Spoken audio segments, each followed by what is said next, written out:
हमने बोला हमको हनुमान चालीसा पढ़ने के लिए किसी की परमिशन की जरूरत नहीं है।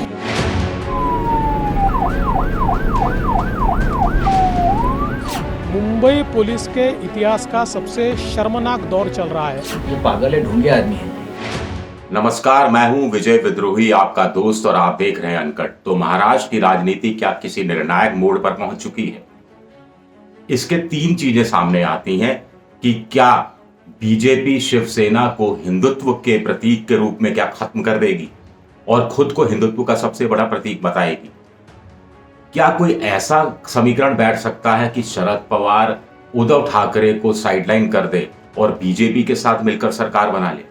इसकी वजह नवनीत राणा है, जिसका परोक्ष समर्थन शरद पवार करते रहे हैं। अमरावती से एक बार वो एनसीपी के टिकट पर चुनाव लड़कर हार चुकी हैं। निर्दलीय लड़ी तो एनसीपी ने बाहर से समर्थन किया। तीसरी बड़ी संभावना है कि क्या उद्धव ठाकरे की सरकार अंतिम तौर पर क्या गिर जाएगी, राष्ट्रपति शासन लागू हो जाएगा, कानून व्यवस्था को मुद्दा बनाया जाएगा, और क्या राष्ट्रपति शासन लागू करना मोदी सरकार के लिए मुफीद साबित होगा? एक चौथा एंगल भी है। चौथा एंगल ये है कि क्या अब उद्धव ठाकरे, शरद पवार और कांग्रेस के साथ मिलकर देश भर में एक माहौल बनाएंगे कि बीजेपी का विरोध करना है और खुलकर सामने आ जाएंगे, हिंदुत्व की छवि को बनाकर भी रखेंगे, बचाकर भी रखेंगे, और ओवरऑल सत्ता पक्ष में आने के बाद जो अपने आप में थोड़ा परिवर्तन करना पड़ता है, उस परिवर्तन के हिसाब से मुस्लिम वोटों को भी संतुष्ट करने की कोशिश करेंगे। ये कुछ बड़े सवाल उठते हैं। सबसे बड़ा सवाल है कि नवनीत राणा और उनके पति का आखिर बीजेपी कहां तक साथ देगी? बीजेपी के नेता उनके पक्ष में आए, किरीट सोमैया आए, फडणवीस ने भी बयान जारी किया। ऐसा भी कहा जा रहा है कि निर्दलीय नवनीत राणा और उनके विधायक पति में इतनी हिम्मत नहीं थी और ये आइडिया भी नहीं आया होगा कि मातोश्री के आगे जाकर जो टाइगर्स डेन कहलाता है, जहां बड़े बड़े लोग गए हैं, हथियारों के स्मगलर अदनान खुशी, स्मगलर में कुछ लोग ऐतराज हो सकता है, तो व्यापारी अदनान खुशी, फिर एनक्रॉन की जो डायरेक्टर थी वो गई, फिर अमेरिका के भी विदेश मंत्री जो रह चुके किसिंगर वो गए, अमित शाह गए, फडणवीस गए, बीजेपी के और उससे पहले के नेता लाल कृष्ण आडवाणी गए, प्रमोद महाजन गए। तो इतना बड़ा जब मुख्यालय है और वहां पर हनुमान चालीसा का पाठ करने का फैसला क्या नवनीत राणा का खुद का रहा होगा या फिर बीजेपी ने पीछे से शय दी होगी? अगर बीजेपी ने शय दी है तो क्या 14 दिन के लिए जो न्यायिक हिरासत में भेज दिए गए हैं दोनों पति पत्नी, क्या उनका साथ देने बीजेपी और सामने नहीं आएगी? केंद्र ने राज्यपाल से रिपोर्ट मांगी है, तो राज्यपाल की जो रिपोर्ट जाएगी उसमें क्या कानून व्यवस्था का जिक्र नहीं होगा?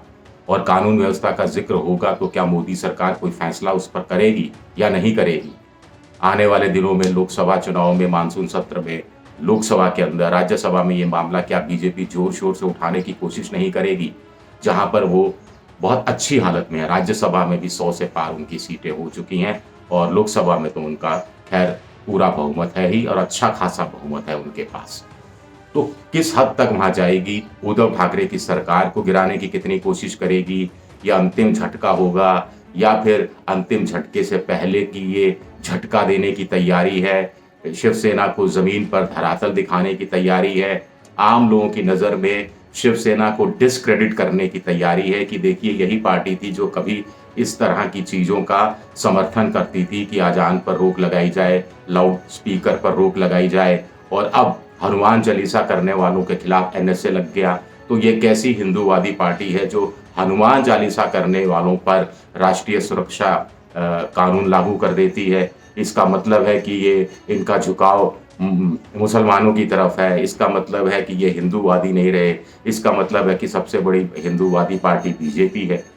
शरद पवार की भूमिका को लेकर भी कुछ लोग सवाल उठा रहे हैं कि आखिर निर्दलीय जब वो लड़ी और जीती तो शरद पवार उनका समर्थन कर रहे थे, बाहर से समर्थन कर रहे थे। शिवसेना को अमरावती में शरद पवार कमज़ोर करना चाहते थे।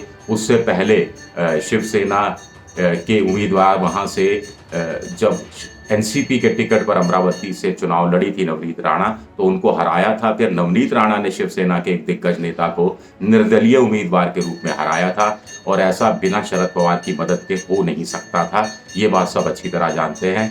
तो क्या ये खेल रचा जा रहा है नवनीत राणा को आगे करके?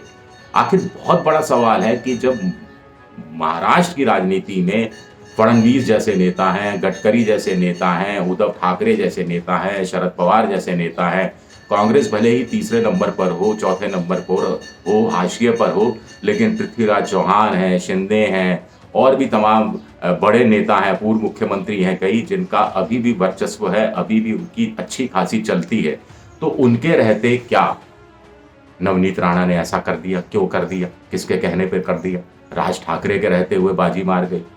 तो शिवसेना को आखिर कौन सा धरातल, कौन सा फर्श दिखाना चाहती है बीजेपी, और उसके लिए वो क्यों सहारा ले रही है नवनीत राणा का? आप कहेंगे कि साहब बीजेपी इतनी मजबूत है, बीजेपी में इतने बड़े नेता हैं, तो बीजेपी खुद क्यों नहीं सारे कदम, उनके कार्यकर्ता क्यों नहीं आगे वो हनुमान चालीसा का पाठ करने के लिए? क्यों उन्होंने नवनीत राणा को आगे किया? ये बड़ा सवाल है। तो क्या टेस्टिंग कर रही है, देख रही है कि पानी कितना है, उसके हिसाब से बीजेपी फैसला करेगी? क्योंकि अगर कोई बड़ा दंगा हो गया, कुछ ज़्यादा गड़बड़ी हो गई और राष्ट्रपति शासन ऐसी सूरत में लगा, तो फिर एक तरह से केंद्रीय शासन के अंदर राष्ट्रपति महाराष्ट्र आ जाएगा, तो अब सारी फिर जिम्मेदारी फिर केंद्र सरकार की हो जाएगी। कुछ लोग कह रहे हैं कि मुंबई देश की आर्थिक राजधानी है, कॉरपोरेट कल्चर वहाँ पर है, कॉरपोरेट जगत है, और अगर ये जो गठबंधन है शिवसेना का, कांग्रेस का और एनसीपी का टिका रहता है सत्ता में, और ज़्यादा मजबूत होता है, लोकसभा चुनाव में कड़ी चुनौती देता है अगर ये तीनों मिलकर लड़ते हैं, तो कॉरपोरेट जगत का चंदे का एक बड़ा हिस्सा इनकी तरफ जा सकता है।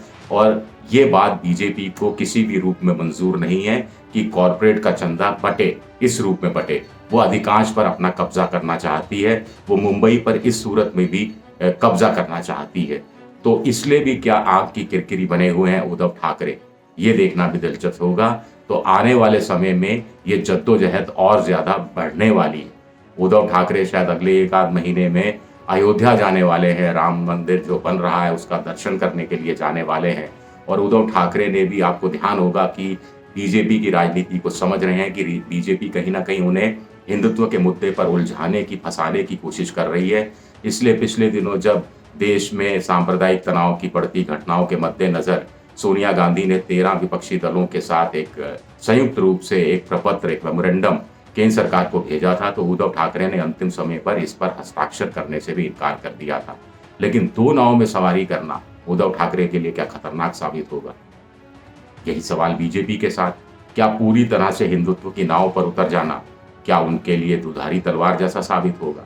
तो क्या इसीलिए नवनीत राणा को सिर्फ मोहरा बनाया जा रहा है? ये भी अपने आप में एक बड़ा दिलचस्प सवाल है। आने वाले दिनों में महाराष्ट्र पर सबकी नजर रहेगी और कुछ ना कुछ निकलेगा, ऐसा लग रहा है। शुक्रिया, बहुत बहुत शुक्रिया।